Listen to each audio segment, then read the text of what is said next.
చేతులు పైకెత్తి గట్టిగా చెప్పాలి, బిగ్గరగా చెప్పాలి. హల్లెలూయా, హల్లెలూయా. ఈ ప్రత్యేకమైన సువార్త సభకి వచ్చిన మీ అందరికీ ప్రభు అయిన యేసుక్రీస్తు మధుర నామములో మీ అందరికీ శుభములు కలుగునుగాక. హల్లెలూయా. ప్రియులారా, మీరు చాలా ఆసక్తిగా దేవునిని ఇప్పటి వరకు పాటలు పాడి ఆరాధన చేశారు.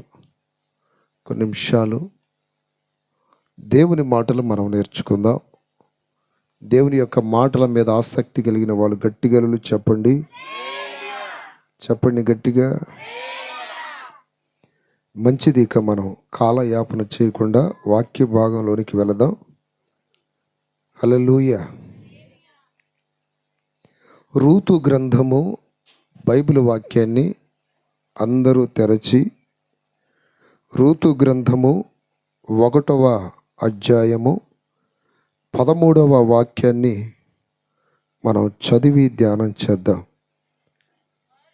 వారు పెద్దవారగు వరకు వారి కొరకు మీరు కనిపెట్టుదురా? మీరు వారి కొరకు కనిపెట్టుకొని పురుషులు లేక ఒంటరి గత్తెలై ఉందురా? నా కుమార్తెలారా, అది కూడదు. యెహోవా నాకు విరోధి ఆయను. హల్లెలూయా. చాలు చాలు.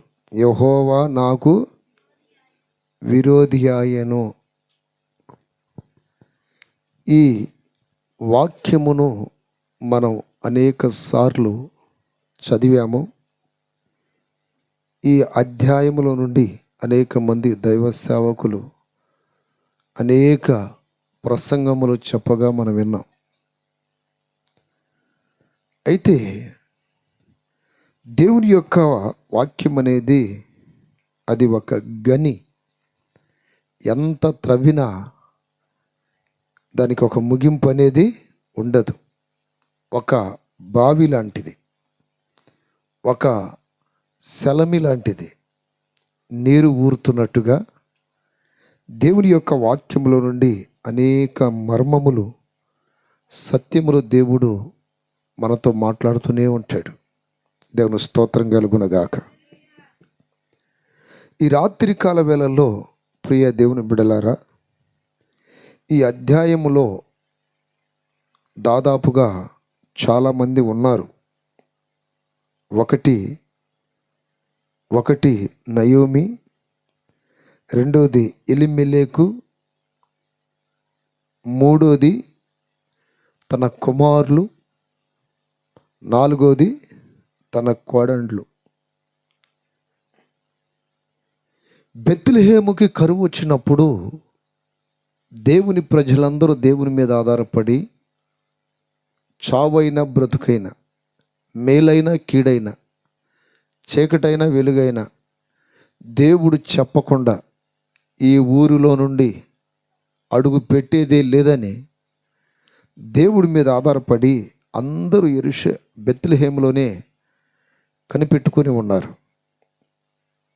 కానీ ఇక్కడ నయోమి కుటుంబం, దేవుని స్తోత్రం, నయోమి కుటుంబం ఆ వచ్చినటువంటి కరువును తప్పించుకోవటానికి బెత్లెహేం అనే ప్రాంతాన్ని విడిచిపెట్టి దూర ప్రాంతమైనటువంటి మోయాబు ప్రాంతానికి వెళ్ళిపోయారు. అప్పుడప్పుడు ఉన్న ఊరిలో పనులేమి లేక, కూలి పనులు లేక, జరగక కొంతమంది హైదరాబాదు, బెంగళూరు, మెడ్రాసు పోతారు చూడండి. అట్లా అందరూ అక్కడే దేవుని దగ్గర కనిపెట్టుకుని ఉన్నారు. దేవుడు ఈ కరువుని ఎందుకు పంపించాడో, దీని వెనకాల మనకి ఏమి నేర్పబోతున్నాడో, ఈ శోధన ఎందుకు వచ్చిందో అని ఓపికతో దేవుని యొక్క చిత్తము కొరకు కనిపెడుతుంటే, నయోమి కుటుంబం ఏం చేసిందంటే, తామేదో పెద్ద తెలివైన వాళ్ళమో అనుకొని ఆ బెత్లెహేమును విడిచిపెట్టి వెళ్ళిపోయారు. ఎక్కడికి వెళ్ళిపోయారు? మోయాబు ప్రాంతానికి. అక్కడికి వెళ్ళిన తర్వాత కొద్ది రోజులకి నయోమి భర్త చనిపోయాడు. నయోమి భర్త చనిపోయినప్పుడైనా ఆమెకి గ్రహింపు కలగలేదు. మనమేదో రాంగ్ ఏరియాకి వచ్చాం. ఇక్కడ నా భర్త చనిపోయాడు, ఇక్కడ ఉండటం దైవచిత్తం కాదేమో అని మరలా తిరిగి తన సొంత ప్రాంతానికో లేకపోతే ఇంకో ప్రాంతానికి వెళ్తే బాగుండేది. కానీ ఆమె చాలా మత్తులో ఉంది, గ్రహింపు లేని స్థితిలో. కొన్ని సందర్భాలలో గ్రహింపు ఉండదు కొంతమందికి. కొన్ని కీడులు కలుగుతున్నప్పుడు, కొన్ని శ్రమలు వస్తున్నప్పుడు, బాధలు వస్తున్నప్పుడు, కరువులు వస్తున్నప్పుడు ఎందుకు ఇలా కలుగుతున్నాయి అని దేవుణ్ణి అడిగి తెలుసుకుందామనే ఆ గ్రహింపు ఉండదు. అర్థమైందా? ఊరకలా అంటే ఒక దెబ్బ తగిలితే కదలరు వీళ్ళు. ఒక దెబ్బ, ఒక శోధన వస్తే గ్రహింపు కలగదు ఇలాంటి వాళ్ళకి. ఇప్పుడు ఏం జరిగింది తెలుసా? తన ఇద్దరు కుమారులకి ఆ దేశపు కుమార్తెలలో ఇద్దరినిచ్చి పెళ్లి చేసింది. పెళ్లి చేసినప్పుడు కొంతకాలానికి ఆ ఇద్దరు కుమారులు కూడా చనిపోయారు. ముందు భర్త చనిపోయాడు, తర్వాత ఇద్దరు కుమారులు చనిపోయారు. ఇప్పుడు కేవలం 3 ఆడోళ్ళు మాత్రమే మిగిలారు అక్కడ. అంటే నయోమి, తన ఇద్దరు కోడళ్ళు. భర్త చనిపోయాడు, పెద్ద కుమారుడు చనిపోయాడు, చిన్న కుమారుడు చనిపోయాడు. ఇప్పుడు 3 స్త్రీలు మాత్రమే మిగిలిపోయారు అక్కడ, నయోమి, రూతు, వార్ప. ఈ కోడళ్ళు ఏమంటున్నారంటే, అత్త, నీవు ఇప్పుడు నిర్ణయించుకున్నావు నీ సొంత ప్రాంతానికి వెళ్ళటానికి, ఈ పని ముందు చేస్తే బాగుండేదేమో అన్న ఆలోచన ఒకవేళ చెప్పారేమో, కానీ బైబిల్లో లేదు. కానీ ఇప్పుడు అంటే భర్త చనిపోయిన తర్వాత, ఇద్దరు కుమారులు చనిపోయిన తర్వాత ఇప్పుడు వచ్చింది మారు మనసు. ఎవరికి? నయోమికి. అంటే కీడు కలిగినప్పుడు వచ్చింది. కొంతమంది దేవుని బిడ్డలకి కీడు రాకముందు తప్పించుకునే దైవ జ్ఞానం ఉంటుంది. కొంతమంది దేవుని బిడ్డలకి కీడు వచ్చిన తర్వాత తప్పించుకోవాలని చూస్తారు. చేతులు కాలిన తర్వాత ఆకులు పట్టుకోవడం అంటారు దాన్ని. ఏమండి, ప్రమాదం జరిగిన తర్వాత చూద్దాములే అనేది కాదు కావాల్సింది. ప్రమాదం జరగకుండా చూసుకోవాలి. అపాయము కలిగిన తర్వాత చూద్దామనేది కాదు ప్రాముఖ్యం. అపాయం రాకుండా చూసుకోవాలి. ఇప్పుడు ఇక్కడ గొప్ప ప్రమాదం జరిగింది. అంటే భర్త చనిపోయాడు, ఇద్దరు కుమారులు చనిపోయారు. ఇక తిరిగి వెళ్ళిపోతున్నానమ్మా అని ఆ కోడళ్ళకి చెప్పింది. మీరు వెళ్ళి చక్కగా పెళ్లి చేసుకోండి యవనస్తులు, అది ఇదేనంటే ఆ ఇద్దరు కోడళ్ళు ఏమంటున్నారు తెలుసా? మేము కూడా నీతో పాటే వస్తాం అత్త అని చెప్పారు. దేని స్తోత్రం కలుగును గాక. వస్తాం అత్త అని చెప్పినప్పుడు, ఏడమ్మా మీరు వచ్చి ఏం చేస్తారు నా వెనకాల, చక్కగా పెళ్లి చేసుకోండి, మీకంటే వయసు ఉంది, పెళ్లి చేసుకోవచ్చు అని చెప్పినప్పుడు ఒక కోడల మనసు మార్చుకొని సరే నా అత్త అని వెళ్ళిపోయింది. దేని స్తోత్రం. అయితే ఆ సందర్భంలో మాట్లాడుతుందన్నమాట. ఏమని అంటుందంటే, నా కుమార్తెలారా అది కూడదు, యెహోవా నాకు విరోధి ఆయను. అంటే దేవుడు ఏమయ్యాడంట, ఆమెకి విరోధి అయ్యాడంట. నేను స్తోత్రం కలుగునగాక. దేవుడు ఎందుకు విరోధి అయ్యాడు? ఇప్పుడు పిల్లల్ని స్కూల్కి పంపిస్తున్నాం, ఆ మాస్టరో టీచరో కొట్టాడు అని చెప్పగానే తల్లిదండ్రులకు కోపం వచ్చింది. ఏం కోపం వస్తుంది? మా అబ్బాయిని ఎందుకు కొట్టారు, మా అమ్మాయిని ఎందుకు కొట్టారని. ఏమి చేస్తే కొట్టారు అనే ఆలోచన వస్తుందా? రావాలి. ఏమి చేస్తే, ఏ చిత్త పనులు చేశారో, ఏ అనకూడని మాటలు అన్నారు అందుకే దన్నారు అని అనుకోరు. ఆ మాస్టర్ దన్నాడంట, ఆ టీచర్ తన్నిందంట, అదంట ఇదంట అని. ఇక్కడ దేవుడు నాకు విరోధి అయ్యాడు అనే మాట పలుకుతుందండి. దాని స్తోత్రం కలుగునగాక. దేవుడు మనకిచ్చిన వాగ్దానం ఏంటంటే, ఆయన ప్రజలకి నిర్గమాకాండ 23-22 చదివితే, అయితే నీవు ఆయన మాటను జాగ్రత్తగా విని, దాని స్తోత్రం కలుగునగాక. ఏమనుంది అక్కడ? అయితే నీవు ఆయన మాటను జాగ్రత్తగా విని నేను చెప్పినది యావత్తు చేసిన ఎడల నేను నీ శత్రువులకు శత్రువును, నీ విరోధులకు విరోధునవుదును అని చెప్పిన ఆ మహాదేవుడు, నా ప్రియమైన బిడ్డలారా, ఈమెకి ఎందుకు విరోధి అయ్యాడు? ఈ కుటుంబానికి దేవుడు ఎందుకు విరోధి అయ్యాడు? సృష్టికర్త అయిన మహాదేవుడు మనకి విరోధి అయితే మనం తట్టుకుంటామా? మనం భరిస్తామా? భూమి మీద బ్రతికి బట్ట కట్టగలమా? దేవునితోనే పెట్టుకుంటే ఎవడైనా బ్రతుకుతాడా భూమి మీద? దేవుడు నాకు విరోధి ఆయను అంటుంది. నేను స్తోత్రం కలుగునగాక. దేవుడు విరోధి ఆయను. నిజంగా ఈ రోజున చాలామందికి దేవుడు విరోధంగానే ఉన్నాడు. చాలా కుటుంబాలకు విరోధంగానే ఉన్నాడు. ప్రేమ కలిగి ఉంటాడు కదండి అంటే ప్రేమ కలిగి ఉంటాడు. ఎంతవరకు ఉంటుంది ప్రేమ? మంచి చేస్తే ప్రేమ. హల్లెలూయా. మంచి చేస్తే ప్రేమ. ఇప్పుడు ఎగ్జాంపుల్, దేవుడు ఈ శరీరాన్ని ఇచ్చాడు. ఈ శరీరానికి 2 కాళ్ళు, 2 చేతులు, 2 కళ్ళు, 2 చెవులు, లోన అంతర్భాగాలు, గుండెని, ఊపిరితిత్తుల్ని, తర్వాత కిడ్నీలు ఎన్నో ఇచ్చాడు.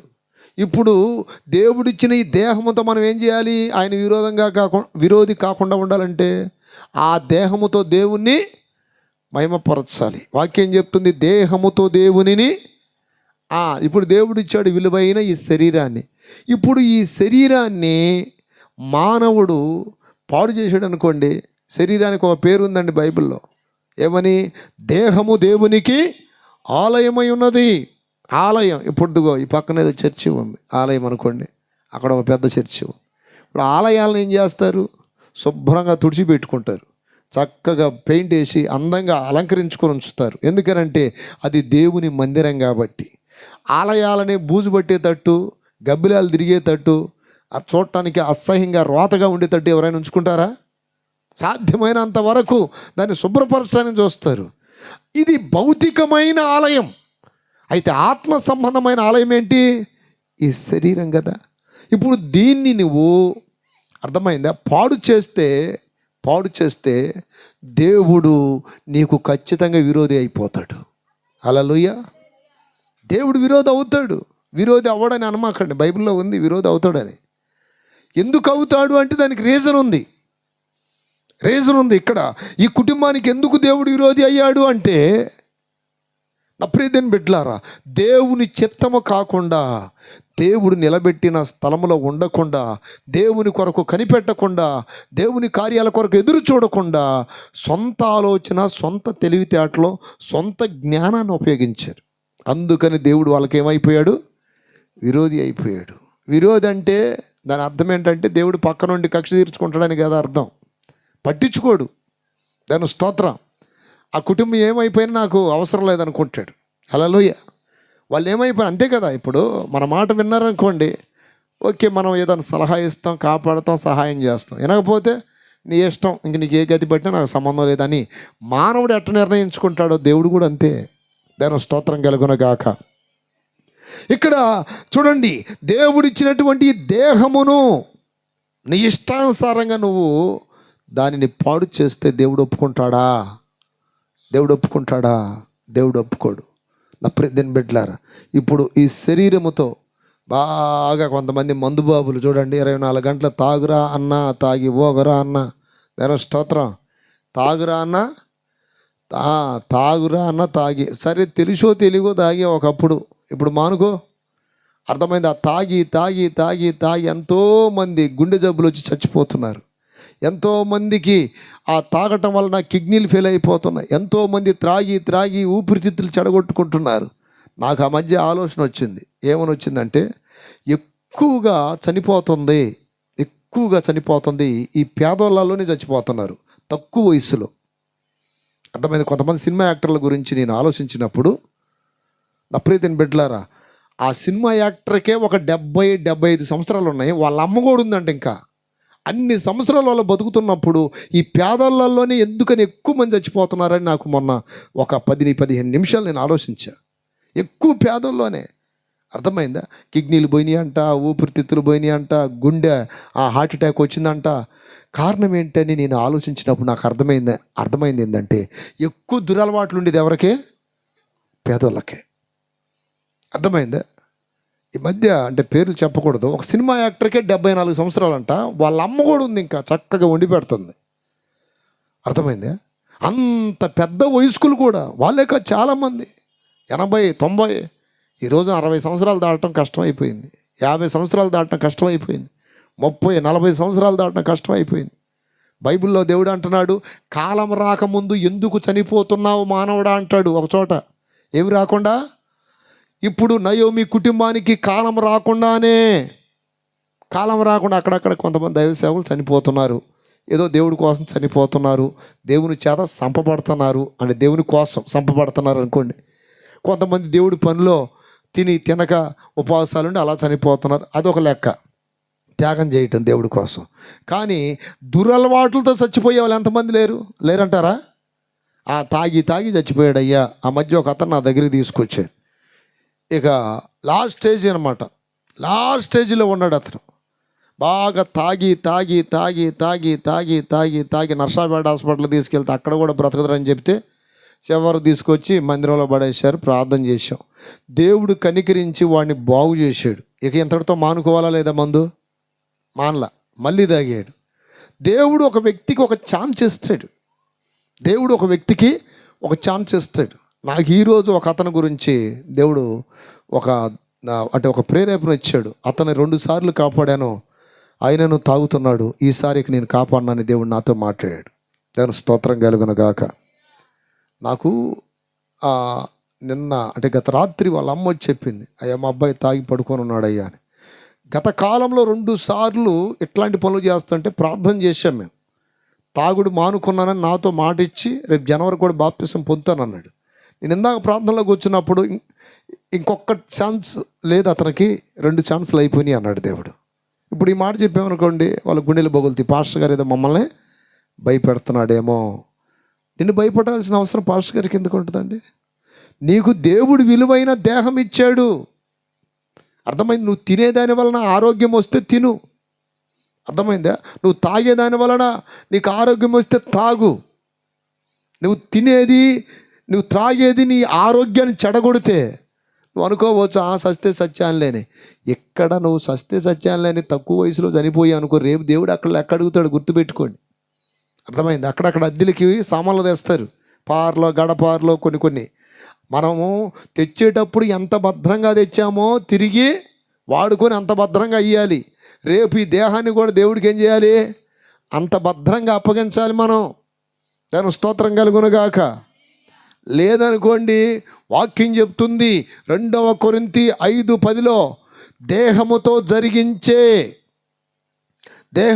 జరిగించే కార్యములు అవి మంచివైనా సరే చెడ్డవైనా సరే,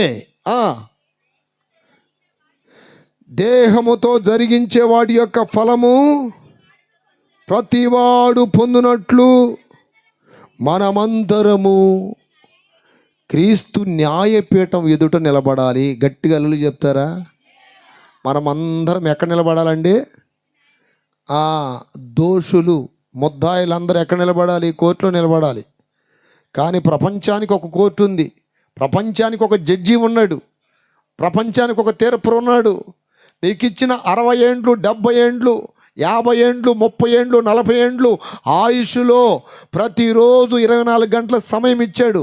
ఈ సమయంలో మంచి చేసావా చెడు చేసావా అని నిన్ను ఎదురు నిలబెట్టి ఒక్కొక్క సెకండ్లో నువ్వేమేమి చేసావో, మంచి చేస్తేనేమో మంచి బహుమతి, చెడు చేస్తే చెడ్డ బహుమతులు అది జీతం.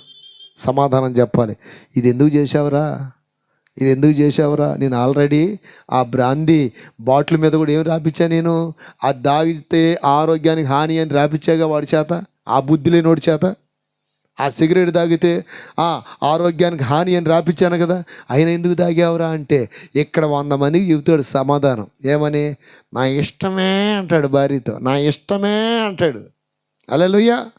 నా ఇష్టమని 100 మందిని ఓటరిస్తావు ఇక్కడ. రేపు అక్కడ దేవుడి దగ్గర సమాధానం చెప్పే దమ్ముందా నీకు? చేతులు పైకెత్తి గట్టిగా చెప్పండి హల్లెలూయా. రేపు దేవుడి దగ్గర సమాధానం చెప్పే దమ్ము మీకు ఎవరికైనా ఉందా? నాకైతే లేదు. దాని స్తోత్రం కలుగును గాక. హల్లెలూయా. తీర్పు దినమునందున ఆయన ముందర నిలిచే, ఆయన ముందర నిలిచే ధైర్యము నీకుందా అనేది పాట ఉంది. ఆయన ముందు నిలబడే ధైర్యం ఉందా? ఈరోజు భార్యని ఓటరిచ్చి, భర్తను ఓటరిచ్చి, వాళ్ళని ఓటరిచ్చి, ఇంకొకరిని ఓటరిచ్చి, ఓహో పెద్ద మొనగాళ్ళలాగా, మొనగత్తిలాగా ఇక్కడ చలామణి అవుతావు. నీకు దేహం ఇచ్చింది ఎవరో? సృష్టికర్త అయిన దేవుడు. తల్లి గర్భములో పిండముగా రూపింపబడినప్పుడు నీకు అన్ని అవయవాలు ఇచ్చింది ఆ మహాదేవుడు.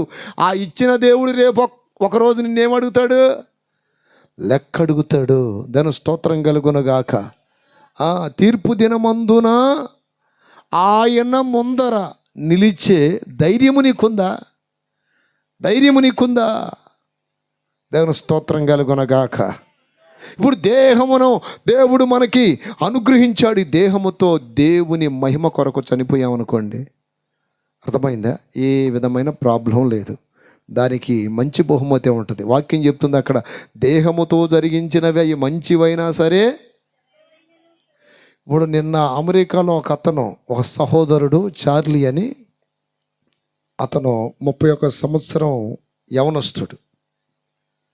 అమెరికా దేశంలో హోమోసెక్స్, పురుషులు పాపం, స్త్రీలు పాపం, విచ్చలవిడి డ్రగ్స్, విచ్చలవిడి వ్యభిచారం, విచ్చలవిడి క్లబ్బులు, పబ్బులు, ఎన్నో ఘోరాతి ఘోరమైన అసాంఘిక కార్యాలలో అనేక మంది యవనస్తులు జీవితాన్ని పతనం చేసుకుంటుంటే, ఈ యవనస్తుడు ద్వారా దేవుడు అనేక మందిని ప్రభావితం చేస్తూ అనేకులకు మార్పు కలుగు చేస్తున్న పరిస్థితి.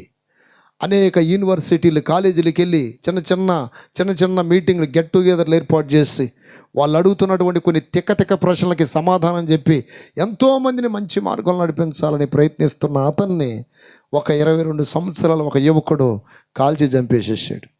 నా ప్రియ దేవుని బిడ్డలారా, చంపబడింది ఏమన్నా నక్సల్సా? చంపబడింది ఒక ఉగ్రవాదా? చంపబడిన వాడు ఒక పాపే? అటు కాదు, పాపము నుండి అనేక మందిని మంచి మార్గంలో నడిపించాలని ఒక తపన కలిగిన వాడిని చంపేసేశారు. తక్కువ వయసులో చనిపోయాడటైతే అతన్ని ఎంత గౌరవంగా అమెరికా దేశం మొత్తం సెలవు దినం ప్రకటించారు అతని కోసం. ఒక పెద్ద విఐపికి ఎట్లా సమాధి కార్యక్రమం జరిగిద్దో అట్లా జరిగింది. చప్పట్లు గట్టిగా చెప్పండి. హల్లెలూయా. ఈరోజు నా ప్రియ దేవుని బిడ్డలారా, దేవుని కొరకు అలా చనిపోతే తప్పులేదు, నీతి కొరకు అలా చనిపోతే తప్పులేదు, పవిత్రత కొరకు, అనేకుల మార్పు కొరకు అలా చనిపోతే తప్పేమీ లేదు. దానికి మంచి బహుమతులు ఉంటాయి. ఎందుకంటే హతసాక్షుల గ్రూపుల్లోకి వెళ్ళిపోతారు ఎట్లాంటి వాళ్ళు. ప్రభు కొరకు హతసాక్షులు, మర్డర్స్ ఫర్ జీసస్ క్రైస్ట్. హల్లెలూయా. దేవుని కొరకు హతసాక్షులు. ఈ రోజున దేహముతో చేయకూడని పనులు ఏదైనా చేస్తే అలాంటి వ్యక్తులకు దేవుడు విరోధి అయిపోతున్నాడు. దాని స్తోత్రం కలుగునుగాక. చూడండి అప్పుడే దీని బిడ్డలారా, దేవుని సన్నిధి ఉన్న స్థలాన్ని వదిలిపెట్టి, దేవుని ప్రజలున్న స్థలాన్ని వదిలిపెట్టి, దేవుణ్ణి ఆరాధించే స్థలాన్ని వదిలిపెట్టి విచ్చలవిడిగా తిరిగే ఆ మోయాబు ప్రాంతానికి వెళ్ళారు. అక్కడ ఏముందండి? వ్యభిచారం. ఎంతోమంది మందులతో, ఎంతోమంది పొగలతో, ఎంతోమంది గుటకాలతో చచ్చిపోతుంటే వీళ్ళు ఎలా చచ్చిపోయారు తెలుసా? ఈ నయోమి భర్త, నయోమి కుమారులు వెళ్ళకూడని స్థలానికి వెళ్ళారు. మోయాబు అనగా బైబిల్లో ఏమనుందంటే వ్యభిచారి కొంపది, వ్యభిచారులు ఎక్కువ ఉండే స్థలము మోయాబు ప్రాంతం. నా ప్రియ దేవుని బిడ్డలారా, ఒక ఇశ్రాయేలీయుడు మోయాబు స్త్రీతో పాపం చేస్తున్నప్పుడు ఫినెహాస్ అనే వ్యక్తి బల్లెముతో పొడిచినట్టు బైబిల్లో చదువుతాం. హల్లెలూయా. అంటే భయంకరమైన వ్యభిచారులు ఉన్న ప్రాంతమే ఈ యొక్క మోయాబు ప్రాంతం. అలాంటి ప్రాంతానికి వెళ్ళి దేవుని చేత వారు ఎడవబడ్డారు. దేవుని ఉగ్రత వారి మీదకి వచ్చేసింది. దేవుడు ఎవరికి విరోధం మీకు చెప్తాను వాక్యంలో ఉండి. చేతులు పైకెత్తి గట్టిగా చెప్పాలి. హల్లెలూయా.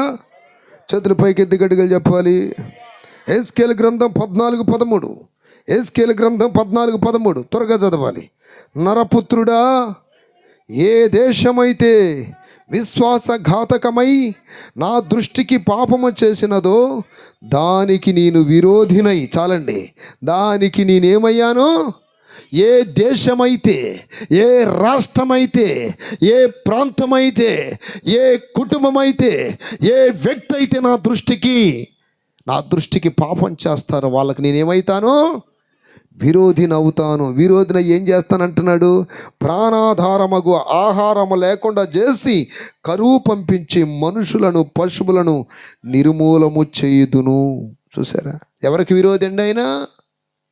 ఎవరికి విరోధి? చాలామంది అంటారు దేవుడు ప్రేమ గలవాడు కదా, ప్రేమించేవాడు కదా. అంటే ప్రేమిస్తాడు. హల్లెలూయా. ఎవరిని ప్రేమిస్తాడు? పాపుల్నే ప్రేమిస్తాడు. మారతానంటే, పరిశుద్ధంగా బ్రతుకుతానంటే. హల్లెలూయా చెప్పండి గట్టిగా. మందు తాగుతానయ్యా అంటే దేవుడు వచ్చి సికిల్ ముక్కలు అందియడు పక్కనుండి. అర్థమైందా? చికెన్ ముక్కలు అందియడు. అర్థమైందా? లేకపోతే పాన్ బరాకులు వేసుకొని గుట్టకాలు వేసుకొని తిని వస్తానంటే ఆ ప్యాకెట్లు తీసుకొచ్చి ఇవ్వడు. దేవుడు ప్రేమిస్తాడు ఎప్పుడు? మార్పు చెందితే. ఎందుకో తెలుసు? దానికి వాక్యం ఆధారం ఉంది. ఒక పాపాత్మరాలైన స్త్రీ ఆయన పాదాలు పట్టుకొని గత కాలంలో చేసిన పాపాల నిమిత్తం ఏడ్చి ఆమె విలువైన కురులతో ఆయన పాదాలు తుడిచినప్పుడు యేసయ్య ఏమన్నాడు తెలుసా? విస్తారముగా పాపాలు చేసింది, విస్తారముగా నన్ను ప్రేమించింది గనుక ఆ పాపాలు క్షమించబడ్డాయి. ఇక్కడ ఆమె నన్ను ప్రేమించింది అన్నాడు ఒక మాట. అక్కడ ఆమె నన్ను ప్రేమించెను. లోకా సువార్త 7:47 చదువు. ఆమె విస్తారముగా ప్రేమించెను గనుక ఆ పాపాలు క్షమించబడ్డాయి. ఓకే, ఇక్కడ ప్రేమించింది అనే ఒక మాటలో ఇంకొక అర్థం ఏంటి తెలుసా? ఒక వ్యక్తి దేవుణ్ణి ప్రేమిస్తే ఏం చేస్తాడండి? అది యోహాను సువార్తలో ఉంటుంది కదా, ఒకడు నన్ను ప్రేమించిన ఎడల నా ఆజ్ఞలను గైకొనును, వాడు నా మాట వినును. 14:23-24 ఉంటుంది ఆ మాట. దేవుని స్తోత్రం కలుగునగాక. ఒకడు నన్ను ప్రేమించిన ఎడల వాడు నా మాట గైకొనును. అంటే ఇక్కడ చూడండి, ఏమో పాపాలు ఎప్పుడు క్షమించబడ్డాయి అంటే ఏమో ప్రభు మాట విన్నది. అంటే ప్రభు మాట విన్నది, ఆ ప్రభు మాట వినటమే ప్రభుని ప్రేమించినట్టు. ప్రభు మాట వినకుండా, ప్రభు ఆజ్ఞలు గైకొనకుండా నేను నిన్ను ప్రేమిస్తున్నాను అంటే ఆ మాట నమ్మశక్యమైనదా? అది నమ్మదగినదా? ఒక వ్యక్తి దేవుణ్ణి ప్రేమిస్తున్నట్లయితే ఆ వ్యక్తి దేవుని మాట వింటాడు. నా మాట అర్థమైన వాళ్ళందరూ గట్టిగా చెప్పండి. మీరందరూ దేవుణ్ణి ప్రేమిస్తున్నారా? చేతులు ఎత్తండి. ఎంతమంది ప్రేమిస్తున్నారు? నువ్వు ప్రేమిస్తే దేవుని మాట వింటావు. ఒకడు నన్ను ప్రేమించిన ఎడల వాడు నా మాటని గైకొనును. ఇప్పుడు దేవుని మాట వినకుండా దేవుణ్ణి నేను ప్రేమిస్తున్నానంటే అది సరైన మాట కాదండి. ఇక్కడ విస్తారముగా పాపములు చేసిన ఈ స్త్రీ నన్ను విస్తారముగా ప్రేమించింది కనుక ఆమె విస్తారమైన పాపములు క్షమించబడ్డాయి. అంటే ఆమె ఏం చేసింది? ఆయన చెప్పిన సువార్త విన్నది, మారు మనసు పొందింది. ఈ పాత రోత పాప బ్రతుకనుకుంది, వదిలేసింది, పరిశుద్ధంగా బ్రతకాలని నిర్ణయించుకుంది, దేవుని పాదాలు కోరుకుంది, ఆయన అడుగు జాడలు నడుద్దామని. అసలు ఆయన పాదాల దగ్గరికి ఎందుకు వచ్చిందో తెలుసా? ఇప్పుడు దాకా నా పాదాలతో నేను ఎక్కడికెక్కడికో తిరిగాను, ఇక నీ పాదాలలో నేను నడుస్తాను. చప్పట్లు కొట్టండి గట్టిగా. నీ అడుగు జాడల్లో నడుస్తాననే దానికి అర్థం అది. ఆయన పాదాలు పట్టుకుందంటే ఈ రోజున నీ ఇష్టానుసారంగా నువ్వు నడిచి దేవుని కోపాన్ని రప్పించి దేవుని దృష్టికి పాపం చేస్తున్నప్పుడు దేవుడు నిన్ను ప్రేమిస్తాడా? విరోధి అవుతాడా? చెప్పండి. ఒకప్పుడు నా ప్రియదిని బిడ్డలారా, ఆమె జీవితం ఎంత భయంకరమైనది. ఈ రోజున సహోదరుడా, సహోదరి, ఈ రోజున నీ కన్నీళ్లకు కారణం నీ పాపం కావచ్చు, ఈ రోజున నీ అప్పులకి కారణం నీ పాపం కావచ్చు, ఈ రోజున నువ్వు కూలిపోవడానికి గల కారణం నీ పాపం కావచ్చు, ఈ రోజున నువ్వు ఏడవటానికి గల కారణం నీ పాపం కావచ్చు, ఈ రోజున నువ్వు రోగాలు పాలవటానికి కారణం నీ పాపం కావచ్చు, ఈ రోజున 10 మందిలో తలదించుకునే పరిస్థితి నీకు వస్తుందంటే నీ పాపం కావచ్చు. నీ పాపములు క్షమించటానికి, పవిత్రపరచడానికి నా యేసయ్య చేతులు చాపి నిన్ను పిలుస్తున్నాడు. హల్లెలూయా. ఏమంటున్నాడు తెలుసు? ఆయన రమ్మనోచున్నాడు నిన్ను ప్రభు యేసు. యేసయ్య రమ్మనుచున్నాడు అని ఇడి పిలుస్తుంటే అర్థమైంది. మందుబాబులు కూడా పిలుస్తారు, రమ్మనోచున్నాడు. ఎవడో ఏ శంకరో వంకరో పిలుస్తూ ఉంటాడు. దేని స్తోత్రం. అర్థమైందా? గోడు ప్యాకాటోడు పిలుస్తూ ఉంటాడు. ఏమని? ఏ గురువిగాడు, ఏ గూనోడు ఎవడో పిలుస్తూ ఉంటాడు.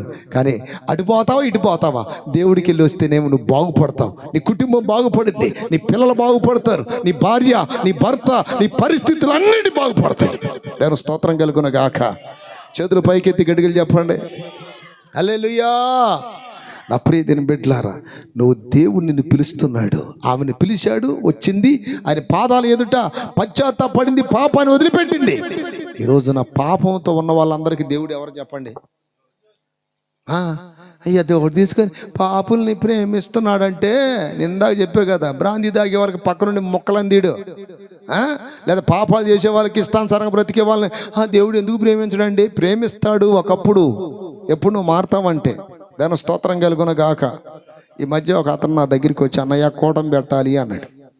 నేను నువ్వు చర్చికి రావు కదా, అట్లా పెట్టాలి, నువ్వు లేస్తే పొద్దున్న లేస్తే ఏదేదో తాయెత్తులు అంతరాలు బొంతరాలు ఎన్ని కడతావు కదరా, నీకు ఎట్ట పెట్టాలి కూటం అంటే, ఇంక నీ మార్పు చెందానన్నా, ఇంక వారం వస్తానన్నా చర్చికి అన్నాడు. దాని స్తోత్రం. నేను అన్నాను, ఏదైనా కొంచెం నమ్మశక్యంగా లేదు నీ విషయం అన్నా. లేదన్నా నేను మారిపోయానన్నా, అది అన్నా ఇది అన్నాను. పాన్లే ఎంతగా అడుగుతున్నాడు కదా, ఇక మార్పు చెందుతాడేమో, ఇక దైవ సన్నిధికి వస్తాడేమో, ఇక ఆ దేవునికి విరోధమైన అన్య కార్యాలు విడిచిపెట్టి యేసు రక్తముతో కడగబడి, వాక్యము చేత కడగబడి దేవుని సాక్షిగా బ్రతుకుతాడేమో అనుకుంటే, వాడు ఆ కోటం పెట్టించుకోవడానికి మారు మనసు పొందాడు. కోటం అయిపోయిన తర్వాత వచ్చాడా? చెప్పండి. అట్లాగే ఈ రోజున చాలా మంది ఏం చేస్తున్నారంటే, దేవుణ్ణి కూడా భలే నమ్మిస్తున్నారండి. అయ్యా ఇక మారతానయ్యా అంటారు, మార్పు రాట్లా. జక్కయ్యలాగా మారాలి, సమరయ స్త్రీలాగా మారాలి, పాపాత్మరాలి స్త్రీలాగా మారాలి, లేకపోతే దేవుడు నీకు విరోధైపోతాడు. దేవుడు విరోధైన కుటుంబం ఎంత భయంకరంగా మారిందో చూడండి. దేవుడు ఏ కుటుంబానికైతే విరోధం అయిపోయాడో ఆ కుటుంబం ఎంత భయంకరంగా మారింది, ఎంత దయనీయంగా మారింది. సమృద్ధితో నేను వెళ్ళి తిరిగి ఎలా వచ్చాను? రిక్తురాలుగా అన్నీ పోగొట్టుకున్నానండి, అన్నీ పోయినాయి. నేను స్తోత్రం కలుగునగాక. ఏమీ లేదు ఇంట్లో, ఏమీ లేవు. చివరికి ఎలాంటి పరిస్థితి వచ్చింది? పరిగి ఏరుకునే పరిస్థితి వచ్చింది. పరిశుద్ధుల స్థలములో, దైవ సన్నిధిలో, దేవుడు నిలబెట్టిన స్థలములో ఉన్న వాళ్ళేమో గొప్ప రైతులు, ధనవంతులు అయ్యారు. కానీ ఎక్కడికో పోయింది, పాపం చేసే ప్రాంతాలకి. ఏం పాపం చేసిందో లేదో తెలియదు, కానీ మొత్తానికి పాపులున్న ప్రాంతానికి వెళ్ళింది. కుటుంబం మీదకి దేవుని కోపం వచ్చింది. దేవుడు ఆ కుటుంబానికి ఏమైపోయాడు? విరోధైపోయాడు. ఈరోజు నా ప్రియమైన బిడ్డలారా, మీరు ఎల్లకొండ స్థలాలకు వెళ్తే దేవుడు మీతో వస్తాడని అనుకోమాకండి. అర్థమైందే? ఈరోజు ఎన్నో దురలవాట్లు, ఎన్నో పాపాలు, ఎన్నో రోత పనులు మీ కుటుంబాలని, మీ జీవితాలను పతనం చేసేస్తున్నాయి. ఇప్పుడైనా బాగుపడండి, ఇప్పుడైనా పరిశుద్ధంగా మార్చబడండి, ఇప్పుడైనా ప్రభు దగ్గరికి రండి. ఆయన అంటున్నాడు, పడిపోయిన దావీదు గుడారాన్ని తిరిగి మరలా కట్టాను, అలాగే నేను మిమ్మల్ని కూడా కడతానంటున్నాడు. చేతుల పైకి ఎత్తి గట్టిగా చెప్పండి హల్లెలూయా. ఇంకొకసారి చదువుకుందామా? నరపుత్రుడా, ఏ దేశమైతే విశ్వాసఘాతకమై నా దృష్టికి పాపము చేసినదో దానికి నేను విరోధినై ప్రాణాధారమగు ఆహారము లేకుండా చేసి కరువు పంపించి మనుషులను పశువులను నిర్మూలము చేయుదును. చేతుల పైకెత్తి గట్టిగా చెప్పాలి హల్లెలూయా, హల్లెలూయా. అదే 16:27 కూడా, ఎస్కేల్ గ్రంథం 16:27 కూడా చదవండి. కాబట్టి నేను నీకు విరోధినై నీ జీవనోపాధిని తక్కువ చేసి నీ కామ వికార శాస్త్రాలకు సిగ్గుపడిన నీ శత్రువులైన ఫిలిష్తీయుల కుమార్తెలకు నిన్ను అప్పగించుచున్నాను అన్నాడు. చూసారా? ఈ కామపు శాస్త్రాలు ఒకటి, ఈ మందు డ్రగ్స్ వీటి వల్ల ఒక పాపం జరుగుతుంటే వ్యభిచారం, కామపు శాస్త్రాలు అంట. ఏ శాస్త్రాలు చెప్పండి? కామపు శాస్త్రాలు. దేవుని బిడలారా, ఈరోజు నా విచ్చలవిడి వ్యభిచారం, విచ్చలవిడి పాపం అయిపోయింది. విచ్చలవిడి ఎక్కడ కనబడ్డా కూడా ఇదే పాపం, పాపం, పాపం, పాపం. అర్థమైందా? ఈ మధ్య ఒక స్వార్థికుడు ఒక దేశములో ఒక భయంకరమైనటువంటి దాన్ని ఏమంటారంటే క్లబ్ ఏరియాల్లో ఆయన సువార్త చెప్పాలని బాధతో ఎంతోమంది యవనస్తులు నశించిపోతున్నారని ఒక మైకి పెట్టుకొని దేవుని సువార్త చెప్తున్నాడు, పాపమును విడిచిపెట్టండి, దేహం మీది కాదు, దేవుని వలన మీకు అనుగ్రహించబడింది. రేపు ఆ దేహముతో చేసిన ప్రతి కార్యమునకు దేవుని దగ్గర లెక్క చెప్పాలని ఇలా వాక్యం చెప్తుంటే ఒక స్త్రీ వచ్చి, నా ప్రియమైన బిడ్డలు, ఎంత భయంకరంగా ప్రవర్తించిందంటే అతను కూడా పాపంలో తెచ్చడానికి ప్రయత్నం చేసింది. పాపం కళ్ళ నీళ్ళు పెట్టుకుని ఆ బాక్స్ తీసుకుని పక్కకి వెళ్ళిపోయాడు.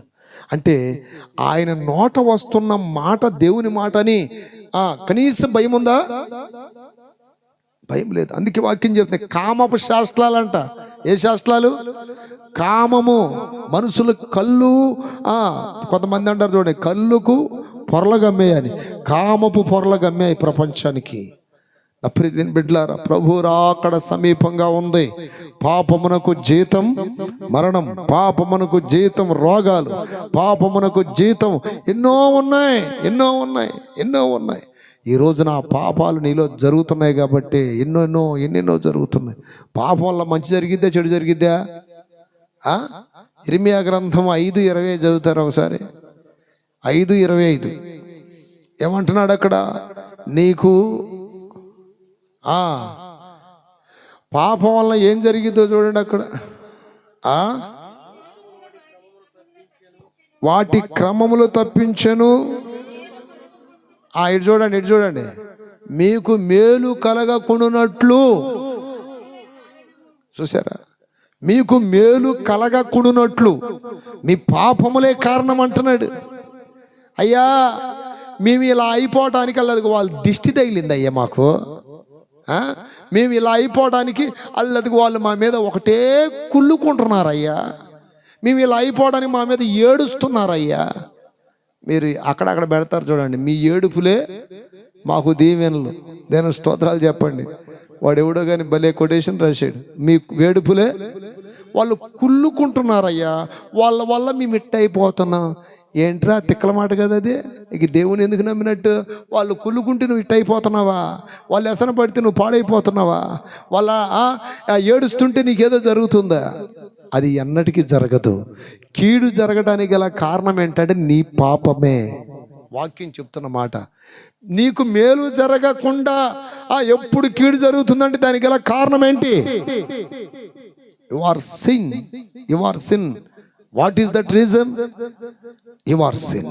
నీ పాపమే దానికి కారణం. దాని స్తోత్రం కలుగును గాక.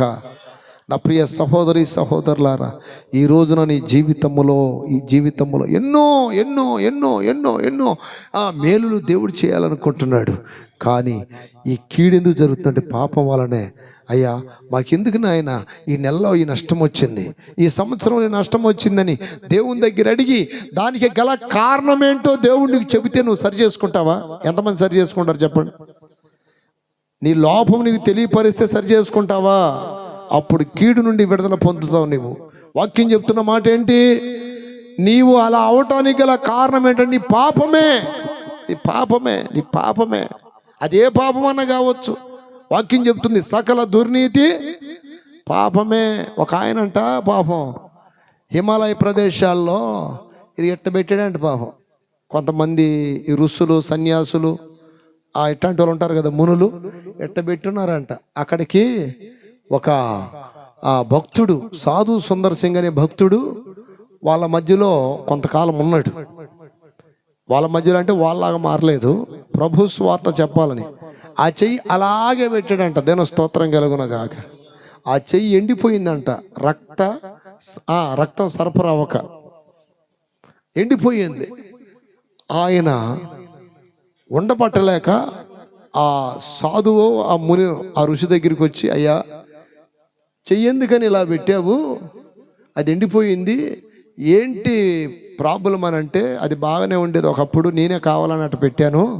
ఎందుకనంటే ఈ చేతితో ఎన్నో పాపాలు చేశాను, దానికి ఆ పాపాలకి ప్రాయశ్చిత్తముగా ఇలా పెట్టాను చెయ్యన్నాడట. నువ్వు చేతితో ఎట్లా పెట్టినా, తలకాయ కింద పెట్టి కాళ్ళు పైకి లేపినా నీ పాపాలు బావు. పాపుల నిమిత్తము కల్వరి సిలువలో ప్రాణం పెట్టిన ఒకే ఒక్క దేవుని రక్తము ద్వారా తప్ప ఈ ఇట్లాంటి పిచ్చి పనులు చేస్తే నీకు ఆ పాపాలు కడగబడవు, పరిశుద్ధత కలగదు. అని చెబితే ఆయన కోపం వచ్చింది. దేవుని స్తోత్రం కలుగునుగాక. ఎందుకు కలగదు? ఈ దేహముతో తప్పులు చేసినప్పుడు దీనికే శిక్ష పడాలి అంటే, అయ్యా అందరి పాపముల నిమిత్తమై యేసుక్రీస్తు వారు కల్వరి సిలువలో అందరి కొరకు ప్రాణం పెట్టాడు. ఆయన దగ్గరికి వెళ్ళి మన పాపాలు ఒప్పుకుంటే, పాపాల నిమిత్తం పశ్చాత్తాపడితే ఉచితముగా క్షమాపణ కలిగి రక్షించబడతాము. గత కాలంలో చేసిన పాపములన్నీ తుడిచివేయబడతాయి, కడిగి వేయబడతాయి, క్షమించబడతాయి అని చెప్పినప్పుడు ఇలా చెప్పే మాటలు ఆయనకి నచ్చక ఈ చెయ్యి ఇట్లా లేపాడు, ఈ చేతి కొట్టాడంట. దేవుని స్తోత్రం. చెప్పండి చెప్పండి, ఏ చేత కొట్టాడు? ఈ చేత కొట్టాడు, పఠాను కొట్టాడంట. అప్పుడు సాధు సుందర్ సింగ్ గారు ఆ దైవజనుడు అన్నాడంట, అయ్యా ఇప్పుడు ఈ చెయ్యి తప్పు చేసిందని చెప్పి దీన్ని ఎండబెట్టావు, ఇప్పుడు ఈ చెయ్యి కూడా ఏం చేసింది? ఇక రెండు చేతులు ఎట్టు పెట్టుకొని కూర్చో. స్తోత్రం. ఇక తినేది ఇంకా ఉంటాయి కొన్ని కొన్ని పర్సనల్ పనులు. హల్లెలూయా. ఆ తర్వాత గ్రహింపు కలిగి నిజమేనంటావా అంటే, వాక్యం చెప్తుంది యేసు రక్తం ప్రతి పాపం నుండి మనల్ని పవిత్రులుగా చేస్తుంది. మనం ఆయన ఎదుట మన పాపాలు ఒప్పుకోవాలి. పాపం చేయటం వలన ఆయన మనకు విరోధి అయిపోతున్నాడు. పాపం చేయటం వలన ఆయన కోల్పోతున్నాం మనం. ఆయన ముఖం మరుగైపోతుంది. దాని స్తోత్రం కలుగునుగాక. యెషయా గ్రంథం 59:1 ఉంటుంది చూడండి. ఏమని? రక్షింపనేరకుండునట్లు యెహోవా హస్తము కురచ కాలేదు, విననేరకుండునట్లు ఆయన చెవులు మందము కాలేదు. మీ దోషములు మీకును మీ దేవునికి అడ్డముగా వచ్చెను. చూసారా, మన దోషములు ఆయనకి అంటే దేవునికి మనకు అడ్డంగా వచ్చినాయి అంట. మీ పాపములు, అది ఇప్పుడు పాపములో మానవుడు ఉన్నాడు గనుక ఆయన కనపడట్ల మనకి. ఇటు చూడండి, అయ్యా దేవుణ్ణి ఎప్పుడైనా చూసావా? దేవుణ్ణి ఎప్పుడైనా చూసారా అంటే, దేవుడు మంచి దర్శనం కలిగిందిగా. నేను స్తోత్రం కలుగును గాక. దైవ దర్శనం బాగా కలిగిందండి. ఏదో ఒక బొమ్మను చూపించి దర్శనం బాగా కలిగింది అంటారు. సరే, వాళ్ళ ఇష్టం వాళ్ళది. అసలు నిజంగా దేవుణ్ణి ఎవడన్నా చూసినోడు ఉన్నాడా భూమి మీద? వాక్యం చెప్తుంది, దేవుణ్ణి ఏ నరుడు చూడలేదంట. అసలు ఆ నిజమైన దేవుణ్ణి చూసే ఆ దమ్ము ధైర్యం ఎవడికి లేదు. ఎందుకని? పాపమున్నవాడు ఆయన రూపాన్ని చూడలేడని ఇప్పుడు మనం చదివిన వాక్యంలోనే ఉంది. చూడండి అక్కడ, మీ పాపము ఆయన ముఖమును మీకు మరుగు చేశాను అంటే, ఇప్పుడు ఈ రోజున ఎన్నో దేవుళ్ళు దేవతలని ఎన్నెన్నో వస్తూ ఉన్నాయి. నా ప్రియమైన బిడ్డారా, బైబిల్ ప్రకారము నిజమైన దేవుడు ఒక ఆయన ఉన్నాడు. ఎవరు ఇష్టానుసారంగా వాళ్ళు దేవుళ్ళు దేవతలు అనుకుంటున్నారు, పోనీయండి, ఇబ్బంది లేదు. అయితే సర్వలోకాన్ని సృష్టించిన వాడు, కొండలు, పర్వతాలు, నదులు, సముద్రాలు, నిన్ను, నన్ను, జంతువులు, పశువులు, వీటన్నిటినీ సృష్టించిన మహాదేవుని రూపాన్ని మాత్రం పాపం చేసేవాడు మాత్రం చూడలేడు. అందుకే మత్తయి సువార్తలో ఏమని రాయబడిందంటే, హృదయ శుద్ధి గలవారు ధన్యులు, వారు దేవుని చూస్తారు. ఇక్కడ పాపం చేసేవాడు దేవుణ్ణి చూడలేడు. పాపం చేస్తానే అట్లే పోయి కానుకలు ఇస్తున్నారు, పాపం చేస్తూనే అట్టనే మొక్కుబళ్ళు చెల్లిస్తున్నారు, పాపం చేస్తూనే అట్లాగే వ్రతాలు అంటున్నారు, పాపం చేస్తూనే అట్లాగే చర్చి అంటున్నారు, మసీద్ అంటున్నారు. పాపం చేసేవాడికి దేవుడు కనబడడు. నువ్వు ఎన్ని రకాలుగా నువ్వు ఆలోచించిన పాపం చేసేవాడికి నిజమైన దేవుడు కనపడడు. వాక్యం చెప్తుంది దానికి ఆధారం. ఏమని? నీ పాపములు ఆయన ముఖమును కనపడకుండా చేస్తున్నాయి. ఎప్పుడు కనపడతాడు ఆయన? ఎప్పుడు కనపడతాడు చెప్పండి? ఎప్పుడు కనపడతాడండి? హృదయ శుద్ధి గలవారు ధన్యులు. హృదయ శుద్ధి కావాలి. చేతులు పైకెత్తి గట్టిగా చెప్పండి. దేవుని చూడాలంటే హృదయ శుద్ధి కావాలి. హృదయం ఎలాంటిది? అన్నిటికంటే మోసకరమైనది, ఘోరమైన వ్యాధి గలది. హృదయంలో ఏమున్నాయి? మార్కు 7:21 ఉంటుంది కదా. దురాలోచనలు, జారత్వము, అపవిత్రత, కామ వికారం, మత్సరం, లోభం, రకరకాల చెత్త అంత ఉంది అక్కడ. హృదయంలో అన్నీ ఉన్నాయి. అవన్నీ పెట్టుకొని దేవుడు కనపడ్డాడే, అబ్బో బాగా కనపడ్డాడండి, బాగా కనపడ్డాడు. ఏం చూసి వచ్చావు? అక్కడ బొమ్మను చూసి వచ్చావు పోయి. దేవుని స్తోత్రం కలుగును గాక. నా ప్రియదిని బిడ్డలారా, ఏం చూసావు? యేసయ్య బొమ్మ కనపడింది, మరియమ్మ బొమ్మ కనపడింది నీకు అక్కడ, లేదా సిలువు బొమ్మ కనపడింది. నిజమైన దేవుడు కనపడ్డా? బొమ్మను చూసి వచ్చి దేవుడు కనపడ్డాడు అని భ్రమపడుతున్న పిచ్చివాళ్ళు వీళ్ళందరూ. నిజమైన దేవుడు కనపడాలంటే నీలో పాపం పోవాలి, ముందు నీలో పరిశుద్ధత ఉండాలి, నీలో ఉన్నటువంటి ఆ హృదయంలో ఉన్న ఆ చెత్త, ఆ డంపింగ్ యార్డ్ మొత్తం క్లీన్ చేయబడాలి. అప్పుడు కనపడతాడు. దేవుని స్తోత్రం కలుగును గాక. ఇప్పుడు అద్దం ముందుకి ఈ మధ్య పొద్దున్నే లేచి నేను అద్దం ముందుకు వెళ్ళా. అద్దంలో నా మొహం కనపడలా.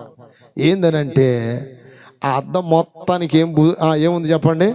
ఏదేదో దుమ్ము పట్టింది. అర్థమైందా? ఇప్పుడు నా మొహం కనపడట్లా.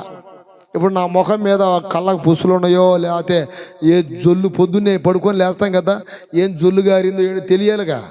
ఇప్పుడు ఆ ముఖం ఆ అద్దం చూస్తే కానీ తెలిసిద్ది. ఇప్పుడు ఏం చేయాలి? నీళ్ళు అట్లా చల్లి మెత్తడ కూడా తీసుకొని శుభ్రంగా తుడిచాను. శుభ్రంగా తుడిచిన తర్వాత అప్పుడు కనపడుతుంది నీట్గా మొహం, అందమైన మొహం. చేతులు పైకెత్తి గడిగలు చెప్పండి హల్లెలూయా. శుభ్రంగా తుడిచిన తర్వాత ఎత్తి పెడితే అప్పుడు కనపడింది. అట్టాగే హృదయాన్ని శుభ్రపరుచుకోకుండా దేవుడు నాకు కనపడ్డాడు అనే వాడు అబద్ధం మాట్లాడుతున్నాడు. ఎందుకనంటే అకార్డింగ్ టు బైబిల్ ప్రకారం చెప్తున్నా మీకు. నా ప్రియ దేవుని బిడ్డలారా, బైబిల్ వాక్య ప్రకారం ఏముందంటే, హృదయ శుద్ధి గలవాడు ధన్యుడు, వాడు దేవుణ్ణి పరిశుద్ధత లేకుండా దేవుణ్ణి ఎవరూ చూడలేరని హెబ్రీలకు రాసిన పత్రికలో కూడా ఉంటుంది. పరిశుద్ధత లేకుండా దేవుడు కనపడాడండి. కొంతమంది అంటారు, అయ్యా దేవుడు నా హృదయంలోనే ఉన్నాడయ్యా, రాత్రి కనపడ్డాడయ్యో. ఎట్ట కనపడ్డాడు? తెల్లని డ్రెస్ వేసి బాగానే ఉంది, గొర్రెల కాపర్లా కర్ర పట్టుకున్నాడు, బాగానే ఉంది, చుట్ట పెట్టాడింది. అయ్యో దేవుని స్తోత్రం. చుట్ట పెట్టుకొని వచ్చిండంట. వచ్చి అమ్మా కొద్దిగా నిప్పుంటే ఇస్తావా అన్నాడంట. అప్పుడు ఏమేం చేసింది పాపం, కట్టెల పొయ్యి మీద అన్నం వండుకుంటా ఒక నిప్పు తీసుకొచ్చి ఆయన చుట్ట తాగి అన్నాడంట.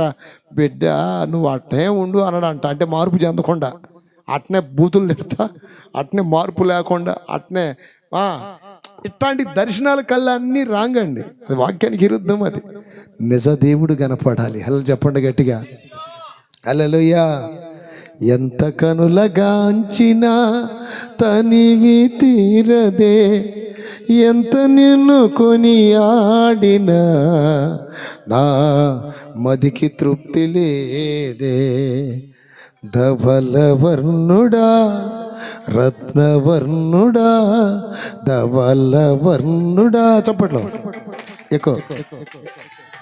10,000లో అతి కాంక్షణీయుడా, చప్పట్లు. 10,000లో అతి కాంక్షణీయుడా, ధవలవర్ణుడా రత్నవర్ణుడా ధవలవర్ణుడా, అపురూపమైన నీ స్వరూపము వర్ణించలేను, వర్ణనాతీతుడా.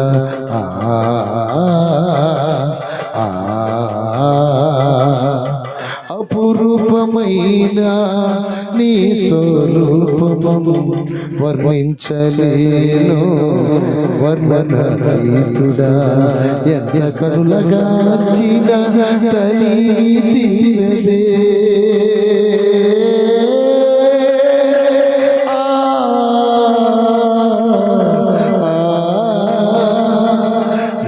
కనులగాంచిన తనివి తీరదే, ఎంత నిన్ను కొని ఆడినా నా మదికి తృప్తి లేదే.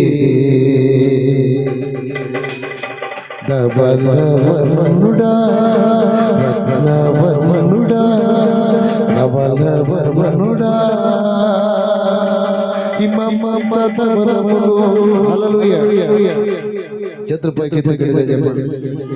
అపురూపమైన ఆయన స్వరూపం. చెప్పండి ఏ స్వరూపం అండి? అపురూపమైన నీ స్వరూపమున్ వర్ణించగల వర్ణనాతీతుడా, ఎంత కనులగాంచినా. రే పరలోకంలో దేవుని బిడ్డలు సంఘం ఎత్తబడిన తర్వాత 1000 సంవత్సరాలు ఆయన ముందు మనం ఆరాధన చేసిన ఒక్క రోజులా కనిపించిందంట. తన స్తోత్రం. ఎన్ని సంవత్సరాలండి? 1000 సంవత్సరాలు ఆరాధన చేసిన ఒక్క రోజులా కనిపించిందంట. అంటే ఇక తనవి తీరదు. తన స్తోత్రం. అందుకనే కాస్త ఇక్కడ ఈ భూమి మీద ఉన్నప్పుడు పాటలు నేర్చుకోండి, చప్పట్లు కొట్టడం నేర్చుకోండి, గొంతు ఎత్తడం నేర్చుకోండి. హల్లెలూయా. ఎంత కనులగాంచినా తనివి తీరదే, ఎంత నిన్ను కొనియాడినా నా మదికి తృప్తి లేదే. ధవలవర్ణుడా, రత్నవర్ణుడా, ధవలవర్ణుడా, రత్నవర్ణుడా. హల్లెలూయా. ఆయన ఇంటికి ఏంటంటే హిమమంత ధవలములు నీ తల వెంట్రుకలు, స్వర్ణముతో సమములు నీదు కరములు. కరములు అంటే చేతి. హిమమంత ధవలములు నీ తల వెంట్రుకలు, స్వర్ణముతో అంటే బంగారం లాంటి అంట చేతులు. స్వర్ణముతో సమములు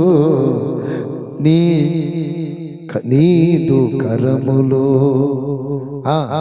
మధురాతి మధురము నీ నోటి పలుకులు. సౌండ్ కొంచెం. మధురాతి మధురము నీ నోటి పలుకులు, శతకోటి సూర్యకాంతులు మనోహరని. హల్లెలూయా. శతకోటి సూర్యకాంతులు అంట. ఆ సూర్యుడిని చూడటానికే మనకి కళ్ళకి పవర్ లేదు. ఆయన కలుగు చేసిన సూర్యుడు భూమి కంటే 112 రెట్లు పెద్దదంట సూర్యుడు. ఈ భూమి ఒక చిన్న నలుసు లాంటిది అయితే ఆ సూర్యుడు ఈ భూమి కంటే 112 రెట్లు పెద్దదని చరిత్ర చెప్తుంది. ఆ 112 రెట్లు పెద్దదైన సూర్యుడిని ఎవరు సృష్టించారు? సూర్యుడు నేను చూడలేనప్పుడు ఆయన ముఖాన్ని చూడగలవా? అలాంటి గొప్ప దేవుణ్ణి మనం నమ్ముకుంది. చప్పట్లు కొట్టండి గట్టిగా.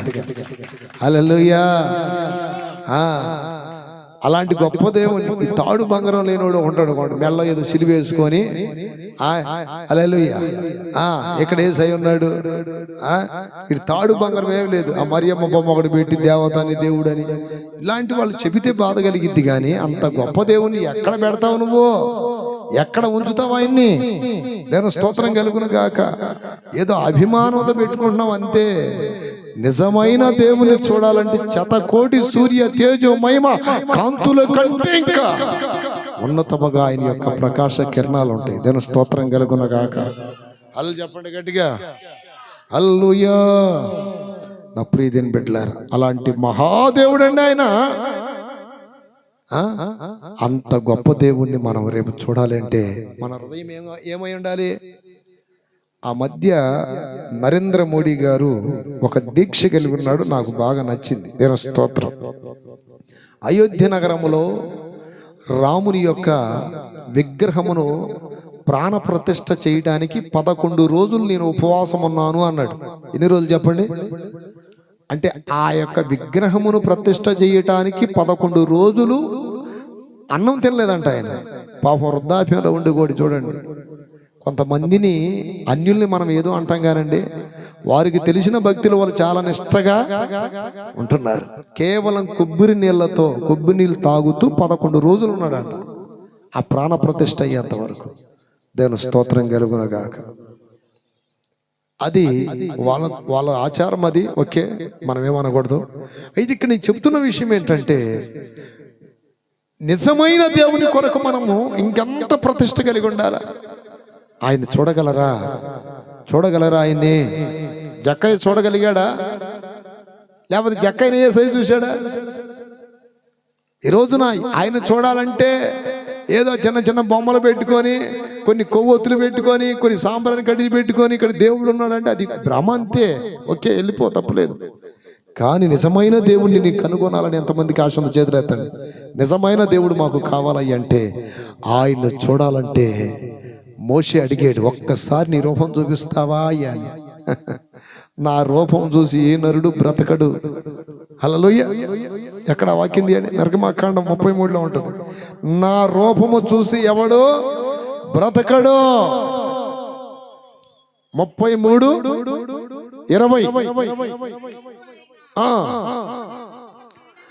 అసలు నా ముఖాన్ని చూడగలవా?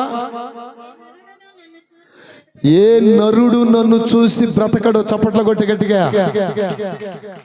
యేసయ్య కనపడ్డాడండి, వాళ్ళు కనపడ్డారండి, వీళ్ళు కనపడ్డారని ఎవరు ఇష్టం వచ్చినట్టు వాళ్ళు చెప్తున్నారు. ఇవన్నీ అబద్ధాలు అంటారు, నిజాలు అంటారు. చెప్పండి, అబద్ధమా నిజమా? అబద్ధం, పచ్చి అబద్ధం. నిజమైన దేవుడు కనబడాలంటే హృదయము పరిశుద్ధం ఉండాలి, పవిత్రంగా ఉండాలి. అప్పుడే దేని బిడ్డ మనం ఏదో చిన్న చిన్న వెండితోనో బంగారంతోనో లేకపోతే ఇత్తడితోనో ఇనుముతో చేసుకున్న వాటిలో దేవుడే ఉండడు. దాని స్తోత్రం. నిజమైన దేవుని చూసి ఎవడు బ్రతకడంట. ఆయన చూడగలిగే వాళ్ళు ఎవరయ్యా అంటే వాక్యం చెప్తుంది,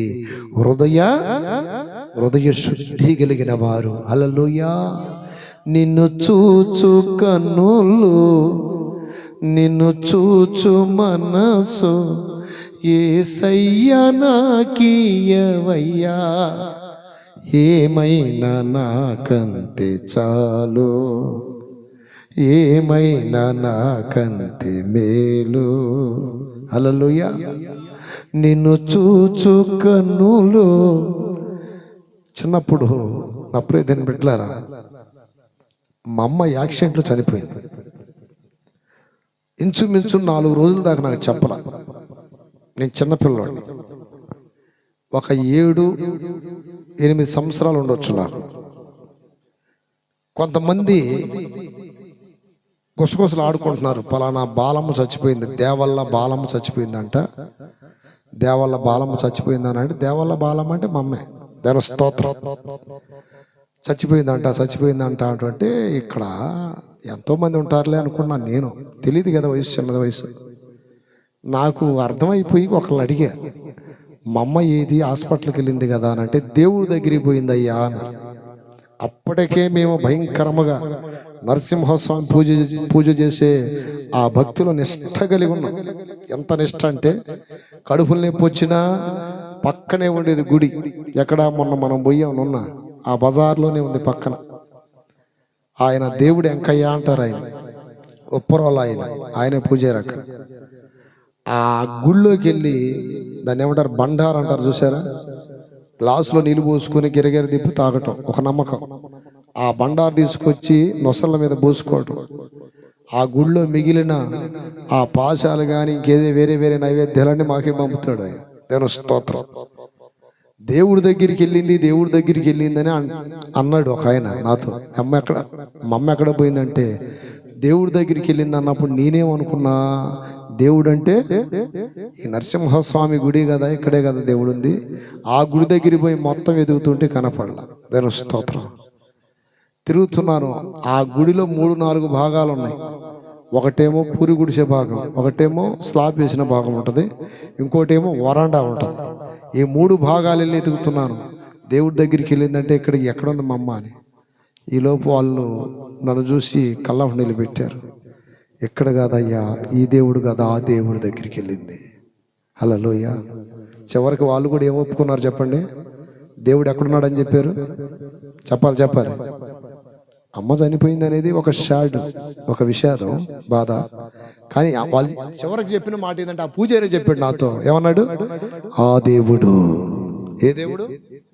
అందరూ. అందుకని మనం బైబిల్ వాక్యం ఏమని చదువుతామంటే, పరలోకమందున్న మా తండ్రి. ఏ తండ్రి అండి? పరలోకంలో ఉన్నాడనే కదా మనం అంటుంది. మా ఇంట్లో ఉన్నాడని చెప్తావా దానిలన్నా? హల్లెలూయా చెప్పండి గట్టిగా. నీ దేవుడేడనుచు నన్నడుగోచున్నారు. నీ దగ్గర ఉన్న ఏది గలవ దీనికి? నీ ఎక్కువ పెట్టి చాలు చెప్పండి. నీ దేవుడేడనుచు నన్నడుగుచున్నారు, ఎక్కడున్నావని చెప్పను, ఎలా ఉన్నావని చూపను. యేసు వద్దయ్యా, ఏదొద్దు. నీ దేవుడేడనుచు నన్నడుగుచున్నారు. నీ దేవుడు ఎక్కడండి అని అంటే ఏమని చెప్తారండి మీరు? నాకు తెలియక గుడి ఆ 3 భాగాలు 3 ప్రాంతాలకు వెళ్ళి చూసి వస్తే అక్కడ అమ్మలేదు. వాళ్ళు అన్నారయ్యా, ఏడుతో చెప్పాడు ఆయన, మీ అమ్మలేదురా, వెళ్ళిపోయింది అక్కడికి, ఆ దేవుడి దగ్గరికి వెళ్ళిపోయింది. ఆ దేవుడి దగ్గరికి వెళ్ళిపోయింది అన్నాడు, కానీ ఆ దేవుడు ఎవరో చెప్పట్లే ఆయన. నీ దేవుడేడనుచు నన్నడుగుచున్నారు, ఎక్కడున్నావని చెప్పను, ఎలా ఉన్నావని చూపను. యేసు ఎక్కడున్నావని చెప్పను, ఎలా ఉన్నావని చూపను. నీ దేవుడేడనుచు. ఇప్పుడు దేవుడు ఎక్కడున్నాడని ఎవరిని అడగాలి మనం? ఆకాశములా నడుగరాదా. ఒకసారి అడగండి, ఆకాశాలు చెప్తాం. అంతరిక్షము చెప్పలేదా? ఆకాశముల నడుగరాదా, అంతరిక్షము చెప్పలేదా? యేసునాథుడే సృష్టికర్తయని, యేసునాథుడే సార్వభౌముడని. ఆకాశముల నడుగరాదా, అంతరిక్షము చెప్పలేదా? నీ దేవుడేడనుచు నన్నడుగుచున్నారు, ఎక్కడున్నావని చెప్పను, ఎలా ఉన్నావని చూపను. హల్లెలూయా. చేతులు పైకి ఎత్తి చెప్పండి, హల్లెలూయా. ఎతికి ఎతికి ఎతికి ఆయన కనపడబోయి వాళ్ళకి ఇంకేం చేశారు? కొత్త దేవుడండి, కొత్త దేవుడండి అని రోజుకొక దేవుని తయారు చేసుకుని కూర్చున్నారు. దీని స్తోత్రాలు చెప్పండి, హల్లెలూయా. ఈ మధ్య మాకు పేరుచెర్ల పక్కనే ఉంటుంది తురకపాలెం, అక్కడ పాపం చాలా మంది చనిపోయారు. ఇదే ఊరు, ఇది తురకపాలెమే. ఎక్కువ తురకపాలెలకి దయ్యాలు పడుతున్నాయి. హల్లెలూయా. ఏమనుకో మాకండి. పేరుచెర్ల పక్కన తురకపాలెం ఎంతమంది తెలుసండి? ఏదో ఆ నీళ్ళలో ఏం కలిసిందో ఏంటో. ఇది ఒక అవకాశంగా తీసుకుని ఒక ఆమె ఇక మనసులో ఉన్నాయని చెప్పేస్తుంది. దేవుని స్తోత్రం. బుడ్రా ఎక్కడ పెట్టారు, ఇక్కడ పెట్టారు, లేకపోతే నాకు ఆ పూజలు చేయలేదు, ఇది చేయలేదు, అది చేయలేదు అని మిగతా రోజులు నాకు డౌట్ వచ్చింది. దేవుని స్తోత్రం కలుగునుగాక. అంతకుముందు ఒకసారి ఒక వీడియో ఎట్టి నేను చూశాను. నేను ఒక ఆమె బాగా పూనకం వచ్చిందని ఎగురుతా ఉంటే కుక్క గవ్వు గవ్వు అని ఎగబడితే పక్కకు పోయి ఛాయ్ ఛాయ్ అని మళ్ళీ అంటుంది. దేవుని స్తోత్రం. చూసారా? ఎంతమంది చూసారు ఆ వీడియో? చాలా మంది చూశారు. దేవుని స్తోత్రం. ఏం కూడా ఆట అయిపోయి అనిపించింది నాకు.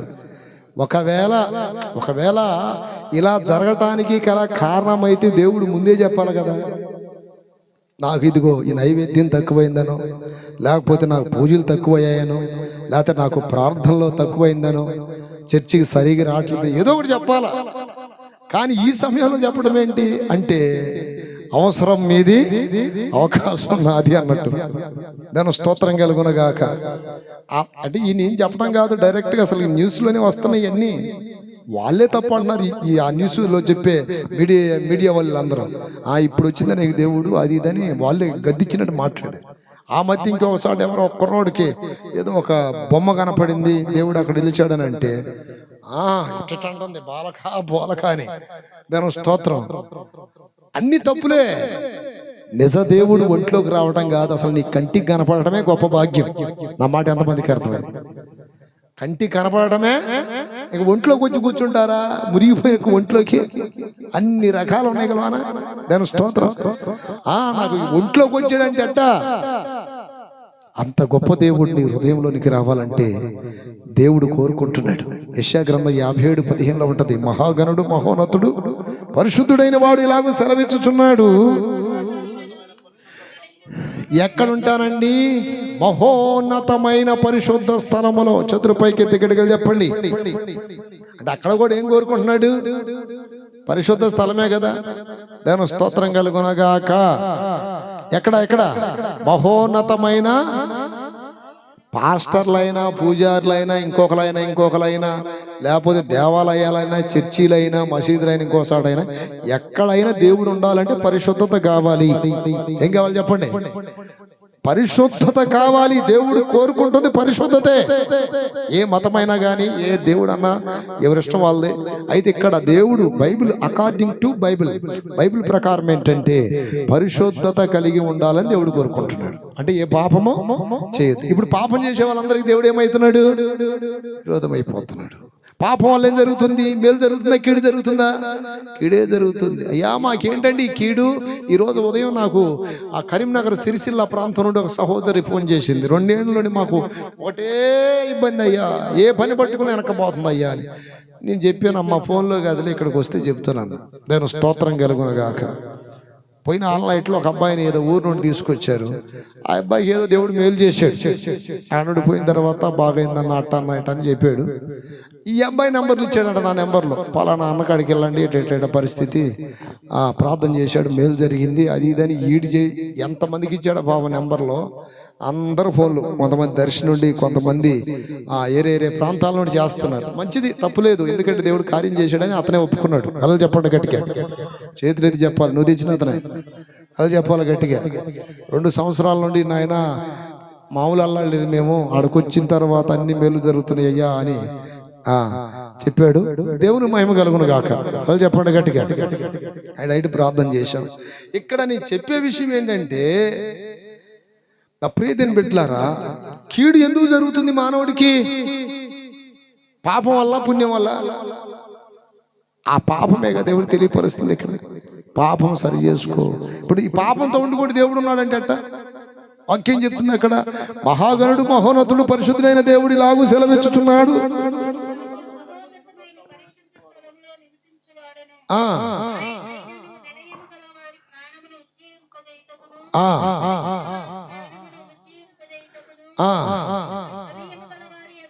వినయము గలవారి యొద్దను.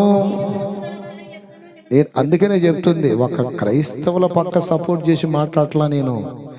ఎవరి దగ్గరైనా దేవుడు ఉండాలంటే ఏముండాలి చెప్పండి? పరిశుద్ధత ఉండాలి, వినయం ఉండాలి, దీనత్వం ఉండాలి. ఇదిగో ఇంకొక వాక్యం కూడా చదవండి, ముగింపు. దేవుని స్తోత్రం కలుగును గాక. ఏమనుందంటే, ఇంకా ఎవరికి విరోధి? ఒకటి, పాపం చేసిన వారికి ఆయన విరోధి కదా. రెండవది, గర్విష్ఠులకు విరోధిని అంటాడు. దేవుని స్తోత్రం కలుగును గాక. కీర్తన గ్రంథం 18:27, 2 సమూయేలు 22:28 కూడా ఉందన్నమాట. శ్రమపడు వారిని నీవు రక్షించెదవు,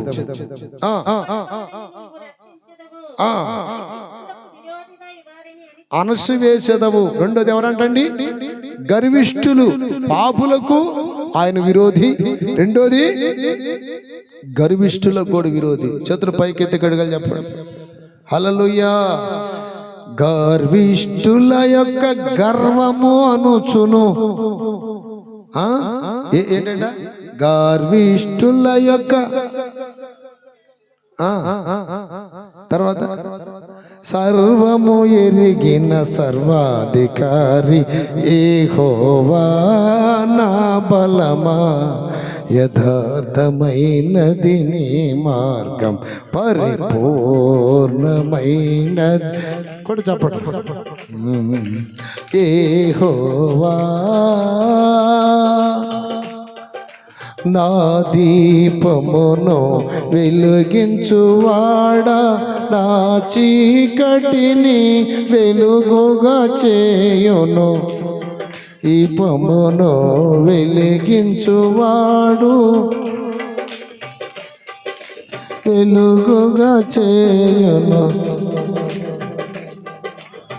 హల్లెలూయా. నా ప్రియమైన బిడ్డలారా, గర్విష్ఠులకు దేవుడేమై ఉన్నాడు? ఏమంటే విరోధి. గర్వానికి వినయానికి తేడా ఏంటంటే, గర్వానికి వినయానికి తేడా ఏంటి? ఆడవాళ్ళల్లో ఇద్దరిని తీసుకుందాం, మగవాళ్ళల్లో ఇద్దరిని తీసుకుందాం. దాని స్తోత్రం కలుగును. ఆడవాళ్ళలో బైబిల్లో ఎవరండి గర్విష్ఠురాలు? గర్విష్ఠురాలు ఎవరు? వస్తే చెప్పండి. ఎస్తేరు ఎవరు? దీనురాలు. మగవాళ్ళల్లో ఎవరిని తీసుకుందాం? నెబుకద్నెజరు. నెబుకద్నెజరు ఎవరండి? గర్విష్ఠుడు. కానీ దానియేలు ఎవరు? దీనుడు. దాని స్తోత్రం కలుగును గాక. వాళ్ళ చరిత్ర చదివితే ఎవరో దీనిలో ఎవరు గర్విష్ఠులు మీకు అర్థమైంది. కానీ ఇక్కడ దేవుడు ఎవరికి విరోధి? గర్విష్ఠులకు విరోధి. అర్థమైందా? ఇప్పుడు భర్త అమ్మ కొంచెం అన్నం పెట్టంటే భార్యకి వినయం ఉందనుకోండి, సరేనండి సరేనండి అంటారు. అదే గర్వం ఉందనుకోండి, నేను ఎందుకు పెట్టాలి, పెట్టుకోపోండి. దాన్ని బట్టి ఏమంటారు? గర్వం అంటారు. సరే, స్తోత్రం కలుగును గాక. తల్లిదండ్రులు పిల్లలకి ఏదన్నా ఒక మాట చెప్పినప్పుడు చక్కగా విన్నారనుకోండి, పిల్లలు అప్పుడే నేను పెట్టారా, అమ్మో పిల్లలు చాలా వినయ మనస్కుడు అంటారు. నేను చేయను అది అని అన్నారు అనుకోండి, అమ్మ వీడికి ఎంత గర్వం, ఎంత పొగుర్రా అంటారు. ఇప్పుడు దేవుడు ఎవరికి విరోధి? గర్విష్ఠులకు విరోధి. ఆయన దీనులకు కృప చూపుతున్నాడు. దాని స్తోత్రం కలుగును గాక. దీనులకి ఏం చూపుతున్నాడండి? కృప చూపుతున్నాడు. ఇప్పుడు ఆ మహోన్నతుడైన దేవుడు, మహాగణుడైన దేవుడు, పరిశుద్ధుడైన దేవుడు ఒకటి మహోన్నతమైన స్థలంలో నివాసం చేస్తున్నాడు. రెండోది వినయము గలవారి యొద్దను దీన మనసు గలవారి యొద్దను నివాసం చేస్తున్నాడు. అందుకని నా ప్రియ దేవుని బిడ్డలారా, హృదయములో గర్వం అనే ఈ ముళ్ళు లేకుండా విరిచివేయమని, తొలగించమని ప్రార్థన చేయాలి మనం. దేవుని స్తోత్రం కలుగును గాక. ఎందుకనంటే గర్వం అనే ఆ ముళ్ళు ఇబ్బంది, అది గుచ్చుకుంటే బాధే. కానీ వినయం అనేది పోలక పోల్చబడింది. పువ్వులు ఏం చేస్తారు చెప్పండి? ఎంతో మంది ఇష్టపడతారు, కానీ ముళ్ళుని ఇష్టపడతారా? హల్లెలూయా. దేవుడు కూడా వినయాన్ని, దీన మనసును కోరుకుంటున్నాడు. అది ప్రతి ఇంట్లో ఉండాలి, ప్రతి వ్యక్తి జీవితంలో ఉండాలి. గర్వం ఉందనుకోండి, ఆ మన భాషలో చెప్పండి, అహంకారి. ఏంట్రా వాడికి అంత కొవ్వు, ఏంటంత బలుపు, ఏంత అంత అహంకారం అంటారు కదా, అట్లా.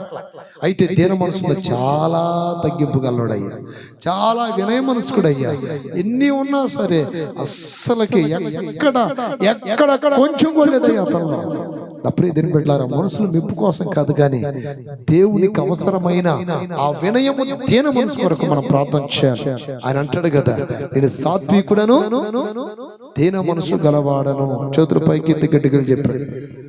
ఒక తల్లి, నేను పేరిచర్లు వచ్చినప్పుడు బాగా ఆదరించేదా ఒక బిడ్డలాగా. ఒకరోజు వాళ్ళ తోడుకాళ్ళు కనపడింది. చాలా అంటే ఒక 2-3 సంవత్సరాల తర్వాత కనపడలా, తోడుకోళ్ళు కనపడింది. నేను అన్నాను, అమ్మా వందనాలు, మీ తోడుకోడలు ఒక ఉంది కదా, తల్లి గారు బరిగొడ్లు మేపుకుంటూ అటు తిరిగింది, ఆమె కనపడట్లేదు ఏందమ్మా అన్న ఒక్క మాట. ఆమెతో నీకెందుకు ఉంటావు? దేవుని స్తోత్రం. ఆమెతో నీకెందుకు అంటాలి? ఆమె అప్పటికే దాదాపు 55-60 సంవత్సరాలు నా ఊరు వచ్చినప్పుడు. ఒక తల్లిలాగా, అయ్యా టయానికి తినయ్యా, అదయ్యా ఇదయ్యా అని ఏదేదో పాలు పంపించే పాలు. ఒక తల్లి లాంటి ఆ అభిప్రాయం కలిగింది కదా మనకు కూడా. ఆమె 3 ఏండ్లు కనపడకపోయాక, అమ్మా ఏం కనపడలేదు ఈ మధ్య అని అంటాం కదా, నీకెందుకు అంటా అని ఎట్టు పెట్టింది. అదిగాక మూతి కూడా వంకమూతి. నేను స్తోత్రం. లేదులేండి ఇప్పుడు పాపం. అయితే ఏం జరిగిందంటే, అమ్మా ఆమె కనపడట్లేదు ఏందన్నా కూడా, ఇది కూడా పాపమేనా అని అన్నాం అనుకున్నా. ఇంక ఎక్స్ట్రా మాటలు కొట్టిదట్టుందాడు. దేని స్తోత్రం. అందుకని సైలెంట్గా పోయా, ప్రభా నేను అన్నదేంటి, ఆమె నాకు సమాధానం చెప్పింది ఏంటి అని ఆమెకు వెళ్ళిపోయా. కరెక్ట్గా 2 ఏళ్ళ తర్వాత ఏమొచ్చింది మళ్ళీ నా దగ్గరికి, ఎవరో ఈ సమాధానం వచ్చిన వచ్చి వంగు వందనాలు పెడుతుంది. వంగు వందనాలు పెట్టి, అయ్యా ప్రార్థన చేస్తారా? ఎవరమ్మా నువ్వు అన్న. అదే ఆ రోజు అడిగితే మా తోడుకోవడాలని ఆమెనే. ఈ వినయం ఆ రోజు ఎక్కడ పోయిందని అందామనుకున్నా, మళ్ళీ తేడా పడింది అక్కడ. నేను స్తోత్రం కలుగునుగా. వంగి ప్రార్థన చేయయ్యా, ఒకటే గుండెలు నొప్పయ్యా, కిడ్నీలు నొప్పయ్యా. మా ఇంటి పక్కన ఒక ఆమె ఉంది గురుడు, ఆమె నీ గురించి చెప్పింది అయ్యా, అందుకే ప్రార్థన చేసుకుందామని వచ్చానయ్యా. ఏం చేస్తావు? ఎస్ అయ్యా, అది మైండ్లో ఉంది నాకు. ఏది నీకెందుకంట అనే మాట, కానీ అది పోకపోతే మన ప్రార్థన దేవుడి దగ్గరికి వెళ్ళదంట అని తెలుసుకొని అది పక్కన పడేసి ప్రభా అంత గర్విష్ఠురాలను ఏం చేశావు? దీనురాలుగా మార్చాడు. నేను స్తోత్రాలు చెప్పండి. గర్విష్ఠుల గర్వాన్ని దేవుడు ఏం చేస్తాడు? అణిచివేస్తాడు. గర్వం దేవునికి అసహ్యమని. ఇప్పుడు ఎస్తేరు దీనురాలు, వస్తి గర్విష్ఠురాలు, యెజబెలు గర్విష్ఠురాలు, నా ప్రియ దేవుని బిడ్డలారా రూతు దీనురాలు, నయోమి కూడా గర్విష్ఠురాలని చెప్పాలి. ఆ లిస్టులోకి వెళ్ళింది. దాని స్తోత్రం కలుగునగాక. గర్విష్ఠులను దేవుడు ఇష్టపడడు. గర్విష్ఠులు, వాక్యం చెప్తుంది, నాశనమునకు ముందు గర్వం వచ్చిందంట. అంటే వీళ్ళకి నాశనం దగ్గర పడిందయ్యా అంటే ఏమవుతుంది? ముందు గర్వం. హల్లెలూయా. తర్వాత పడిపోవుటకు ముందు ఏమొస్తుంది? అహంకారం. ఏమండి, మీ ఇళ్లలో పొడికారం చూసి ఉంటారు మీరు, అర్థమైంది? ఎవరిలో అయినా మమకారం చూసి ఉంటారు, మహోపకారాలు చూసి ఉంటారు. అసనకారం మీ దగ్గర ఉంది. ఏంటిది? అహంకారం. ఈ కారం బాగొట్టుకోవాలా. అన్ని కారాలు ఏదో ఒక మిల్లులో దంచబడతాయి, కానీ ఈ కారం మాత్రం మీ దగ్గర దంచబడుతుంది. హల్లెలూయా. ఆ కారం బాగపోతే దేవుడు మిమ్మల్ని దంచుతాడు. చేతులు పైకి ఎత్తి గట్టిగా చెప్పండి. అహంకారము దేవునికి ఇష్టపడదు, దీనులకు కృప అనుగ్రహిస్తాడు. చేతులు పైకి ఎత్తి గట్టిగా చెప్పండి. హల్లెలూయా. అందుకని నా ప్రియ దేవుని బిడ్డలారా, దేవుడు మనకి ప్రియముగా ఉండాలి. దేవుడు మనకి మంచి స్నేహితుడిగా ఉండాలి, కానీ విరోధిగా మారకూడదు. నా ప్రియ దేవుని బిడ్డలారా, అబ్రహాము దేవునికి ఏమయ్యాడు? స్నేహితుడయ్యాడు. దేవుడు కూడా అబ్రహాంకి ఏమయ్యాడు? స్నేహితుడయ్యాడు. అబ్రహాము దేవునికి ఎందుకు స్నేహితుడయ్యాడు అంటే అబ్రహాం మనసు దేవునికి నచ్చింది. అబ్రహాం క్రియలు దేవునికి నచ్చాయి. ఈ రోజున నీవు అబ్రహాం లాగా ఉండాలి. అబ్రహామును దేవుడు అన్ని విషయములలో ఆశీర్వదించెను. చేతుల పైకి ఎత్తి గట్టిగా చెప్పండి. అన్ని విషయాలు ఏం చేశాడు?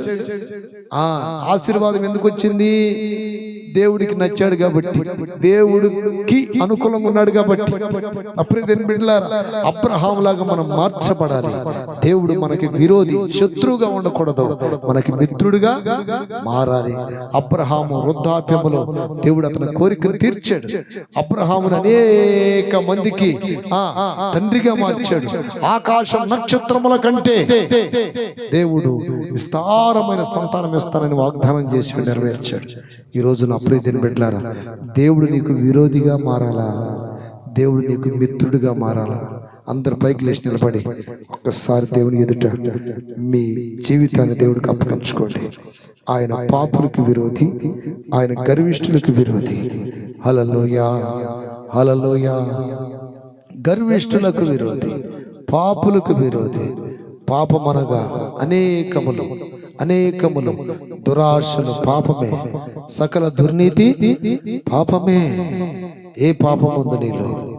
చెవులతో పాపమా? కళ్ళతో పాపమా? మాటల్లో పాపమా? హృదయముతో పాపమా? చేసే శాస్త్రాల్లో పాపమా? ఎక్కడుంది పాపం? నీలో ఏముంది? ఒక్కసారి నేను నీవు పరీక్షించుకో. హల్లెలూయా. పాపమునకు జీతం మరణం, పాపమునకు జీతం రోగాలు, పాపమునకు జీతం కీడు, పాపమునకు జీతం జీవ గ్రంథంలో పేరు ఉండదు, అగ్నిగుండంలో పడిపోతారు. పాపమునకు జీతం ఎన్నో ఘోరాతి ఘోరమైన కార్యములు నీవు సవి చూడవలసిన పరిస్థితి ఏర్పడుతుంది. అందుకని పాపమునకు స్వస్తి చెప్పాలి. రాత్రి ఆ పాపాత్మురాలైన స్త్రీ ఆయన పాదాలు పట్టుకుని ఏడ్చి, ఆయన పాదాలు పట్టుకుని రోధించినట్టు. హల్లెలూయా, హల్లెలూయా, హల్లెలూయా.